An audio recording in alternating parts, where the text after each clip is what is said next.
लगभग मैं डेढ़ 2 साल का था, उस टाइम लगभग हमारे यहाँ होली वगैरह ऐसा त्योहार होता है, फेस्टिवल तो होता नहीं था। तो घर में कुछ बनना था, तो ऑयली जो चीज़ थी वो मेरे पूरे स्किन पे गिर गई थी, जो ख़राब हो गई थी।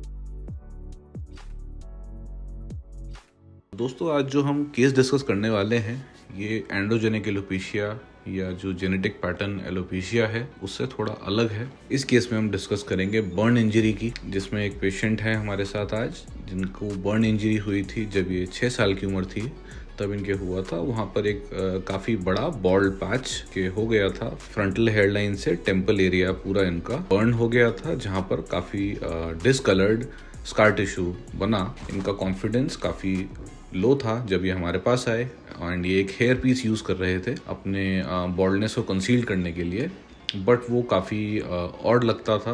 काफ़ी आसानी से पता लग जाता था कि इन्होंने कुछ आर्टिफिशियल हेयर पैच यूज़ किया है और वो बाकी बालों के साथ ब्लेंड नहीं कर पा रहा था। स्कैल्प के हेयर की और जो एक विग के हेयर की है वो डिफरेंट होती है। दोनों में डिफरेंस ये रहता है कि जो आपका हेयर है जो स्कैल्प से आपके ग्रो कर रहा है वो वाइटल है, जो आपके विग के ऊपर जो हेयर लगा हुआ है वो नॉन वाइटल है, यानी वो जीवित नहीं है। और वो हेयर ऑक्सीडाइज हो जाता है उसके ऊपर। ऑल्दो जो विग मैन्युफैक्चरर्स हैं वो एक कोटिंग करते हैं, बट स्टिल वो ऑक्सीडाइज हो जाता है, वो ब्रिटल हो जाता है। उसका जो टेक्सचर है वो कभी भी नेचुरल हेयर के साथ ब्लेंड नहीं हो पाता। और क्योंकि हेयर पैच में किसी दूसरे इंडिविजुअल के, किसी दूसरे इंसान के बाल का यूज़ होता है, तो उनको मैच करना या ब्लेंड करना काफ़ी टफ होता है।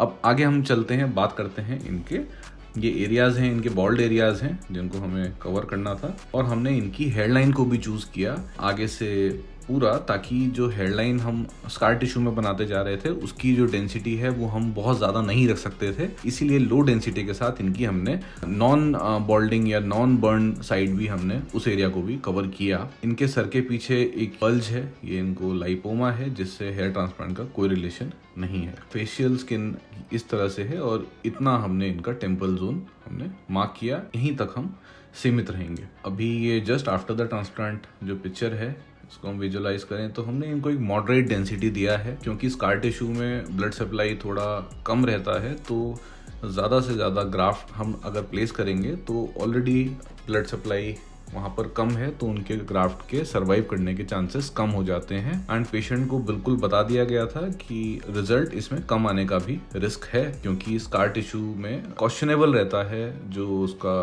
ग्रोथ है। तो हमने पेशेंट को पहले से ही बताया था कि आप बहुत ज़्यादा एक्सपेक्टेशंस मत रखना। और ये दूसरा एरिया है कि इसलिए हमने कवर किया था कि एक ओवरऑल जो हेयरलाइन है वो हमारी बैलेंस लगे। ऐसा ना हो कि एक तरफ से डेंसिटी ज़्यादा है और दूसरी साइड से डेंसिटी कम आए। जो फ्रंट पे ये फोरहेड पे एक बैंड लगाया हुआ है, इसको सर्जरी के 5 दिन बाद रिमूव कर देते हैं। ये स्वेलिंग को आंखों पे आने से रोकता है। काफ़ी छोटे डोनर एरिया से हमने इनका हार्वेस्ट किया। इस एरिया से बाल इसलिए नहीं लिए गए क्योंकि यहाँ पे नीचे लाइपोमा था, तो हम उसको डिस्टर्ब नहीं करना चाह रहे थे। आप देख सकते हैं टेम्पल जोन में भी एक एडिक्वेट डेंसिटी इनको दिया गया है। और ये इनके पिक्चर्स हैं 2 महीने बाद के, जिसमें कि शेडिंग फेज क्लियरली देखा जा सकता है। एंड कुछ इनको यहाँ पर बॉयल्स भी क्रिएट हुए, क्योंकि स्कार टिश्यू को से बाहर आने के लिए कभी कभी बॉयल्स बन जाते हैं स्किन पे। ये इन्फेक्शन नहीं है, ये फॉलिकुलाइटिस है जो कि कम्प्लीटली स्टेराइल है, इसमें कोई इन्फेक्शन नहीं है। अब आगे इनकी ग्रोथ हम देखें, ये इनके साइड प्रोफाइल हैं पेशेंट के। 4 महीने के बाद हमने इनकी एक ग्रोथ रिकॉर्ड करी, वो कुछ इस तरह से थी।